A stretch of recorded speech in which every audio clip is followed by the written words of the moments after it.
মরে গেল।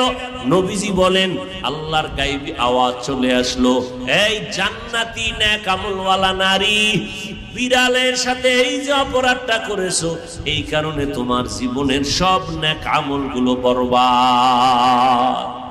তাহলে একজনে নেক আমল করে, আমি হুজুর, আমি ওয়াজ করি, মানুষকে বুঝাই, আমি জান্নাত যাবো,